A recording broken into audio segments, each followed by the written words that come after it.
Hi, this is Jim Lear again. I want to take a few minutes and talk about something that was just a little frustrating to me over the years, made me peeved enough to do something about it. As a youngster, teenager, I was convinced that I wanted to go to law school to become rich and famous because everyone would love me, just like Perry Mason, who was my idol as a young teenager. And I found out after graduating from BYU, the Y, as we call it, went on to Cal Western School of Law in San Diego, and desired to come back to my home state of Montana to practice.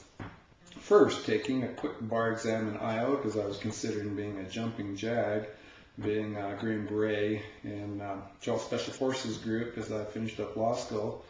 Well, that didn't happen, and so I gravitated to my home state. And I decided I didn't really need to study all that much for that bar. I had crammed in a lot of information to get by the first one I sat for, and one ought to be the same as another. Well, Montana was very particularized in their law, and they had a very closed, secretive kind of examination process. I did not pass that first bar because I wasn't prepared.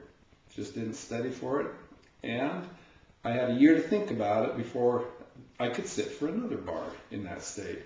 And so I got stewing quite a bit over how due process was violated in this whole bar exam process. And I felt, the obstacles to entrance into a professional occupation shouldn't be this stringent with the inalienable right to life, liberty, and the pursuit of happiness. So I coupled that with the fact that the one school in Montana that graduated law grads their students were given a free pass. They did not have to sit for the bar. It was the only state, I believe, at that time that had the diploma privilege.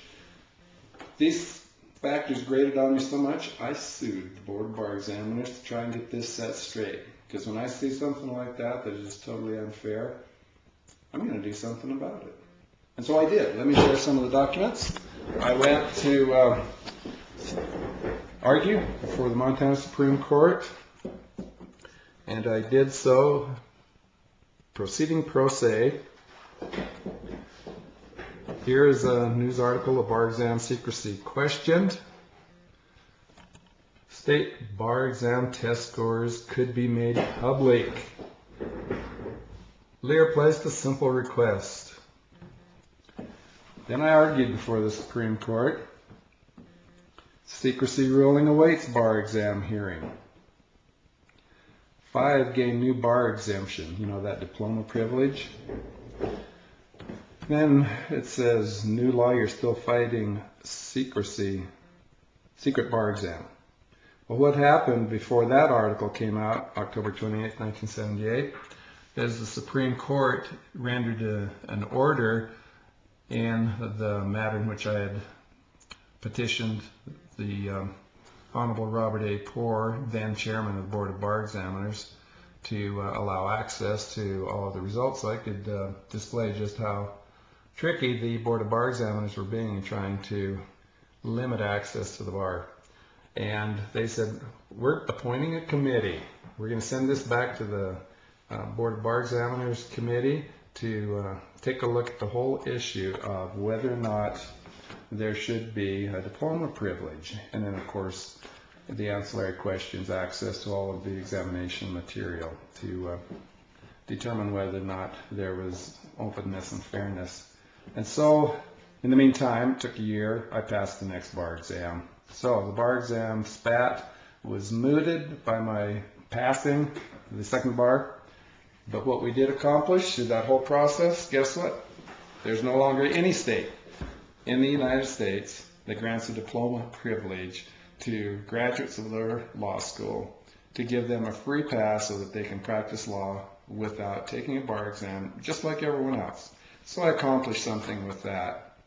Let me share with you that I'm very, very excited about the experiences I've had with network marketing and being able to help people to be able to jump in and find a heck of a lot more income than I ever found practicing law for state governments in 3 different states. Plus, there's no bar admission, there's no professional licensing and occupation test to jump in and participate as an infopreneur, as a network marketing entrepreneur, and just give me a call and I'll show you how we can help you get up and running to be able to have self-actualization and success. So call me at 801-390-7221 or email me wisebiz500k@gmail.com, spelled WISEBIZ500k@gmail.com. Thanks. Have a great day.